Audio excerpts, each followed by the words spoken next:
At first it looked like a disaster in the making. A pile of kitchen scraps, wilted weeds and garden clippings sat slumped in the corner of my yard, forgotten for 2 whole months. No turning, no watering, no careful balancing of greens and browns. To most gardeners that would spell failure, a stinking heap or at best a cold, useless pile, but when I finally pulled back the top crust after 60 days, what I found was not rot or waste, it was something alive.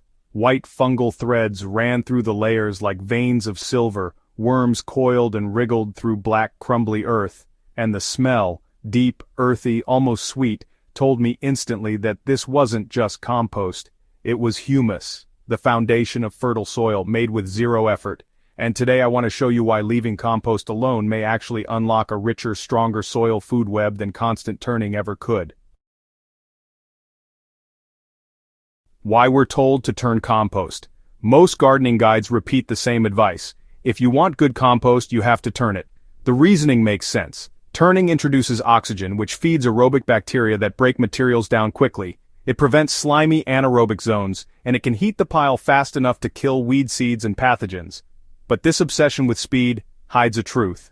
Every time we flip a pile, we interrupt fungal networks, scatter worms, and reset the natural zones of decomposition. In other words, we trade depth for speed. We may get compost in a matter of weeks, but we lose the slow-building fungal-rich structure that living soil depends on. What happens when compost is left alone? When I resisted the urge to turn my pile, nature did something fascinating. A natural stratification began to form. At the very top, dry matter like straw and leaves created a shield, keeping excess rain out and odors down. Just below, partially decomposed leaves sprouted fungal hyphae, the fine threads that slowly digest tough lignin and cellulose. Deeper still, the pile's heart stayed warm and damp, attracting worms, beetles, and a whole army of shredders. Each layer became a microhabitat, and instead of competing, they worked together. The bacteria consumed the quick materials, fruit peels, grass clippings, coffee grounds, while fungi quietly broke down the stubborn woody bits. Worms dragged these fragments through tunnels, enriching them with castings. And because no one disturbed them, these communities stabilized and multiplied. It was less like a machine breaking down fuel, and more like a forest floor regenerating itself. The 60-day transformation. The first few weeks didn't look all that encouraging. The pile, it kinda just slumped into itself, and the edges looked dry. From the outside it seemed, well, pretty much dead. But then, by week 4 I started noticing these white filaments weaving across the underside of leaves. That's mycelium, the underground structure of fungi, and it's actually a sign of a healthy, balanced pile.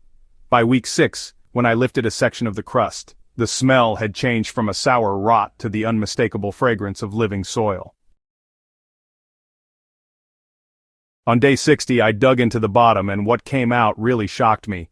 The lower half of the pile had transformed into something dark, crumbly, and rich. It held together in these soft clumps, which is a sign that glomalin, the sticky protein made by fungi, was binding particles into aggregates. Worms were everywhere, not fleeing as they often do in a hot, turned pile, but thriving. This wasn't just decomposed scraps, it was black gold, alive with microbial activity. Why untouched compost outperforms. You see, the reason this worked comes down to stability and succession. In a turned pile, bacteria dominate because conditions are reset constantly. But in an untouched pile, decomposition slows, and that slower pace makes room for fungi, worms, and microarthropods. These players don't just break things down, they build soil structure. Fungi leave behind glues, worms deposit nutrient-packed castings, and insects grind organic matter into microparticles plants can access.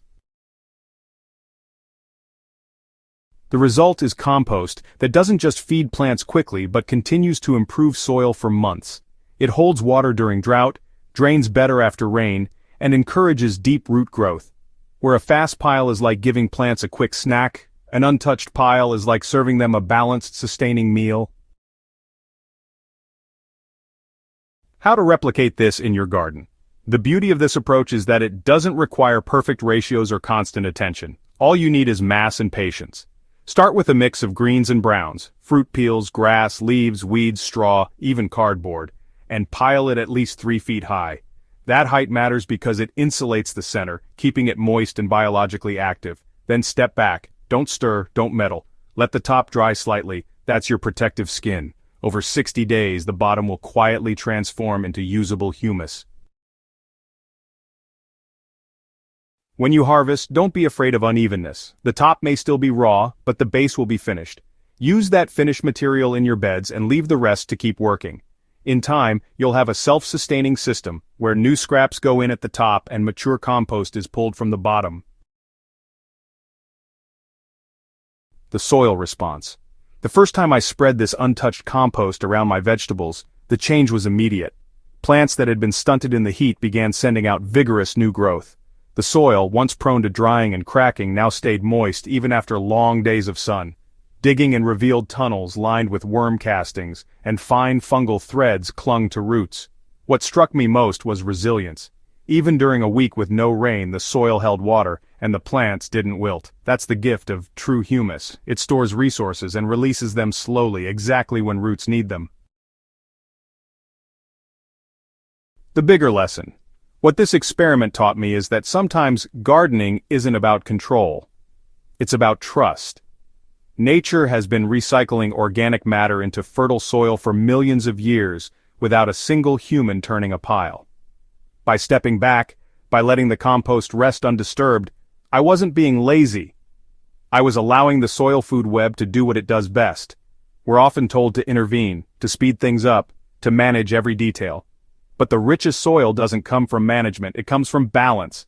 A compost pile left alone for 60 days proved that. The result wasn't just compost, it was living humus, capable of transforming tired soil into a thriving ecosystem. If you've ever felt exhausted trying to keep up with your compost pile, take this as permission to pause. Build the pile, then step away. Give it 60 days of quiet, and watch what happens. What looks like neglect may actually be the most natural, effective soil building strategy you've ever tried. And if this discovery inspired you, make sure to subscribe to Hydro Haven. Here we dig deep into soil secrets, forgotten methods, and low-effort ways to build gardens that thrive. Share this with a fellow gardener who's ready to compost smarter, not harder, because the less we interfere, the more life we unlock beneath the soil.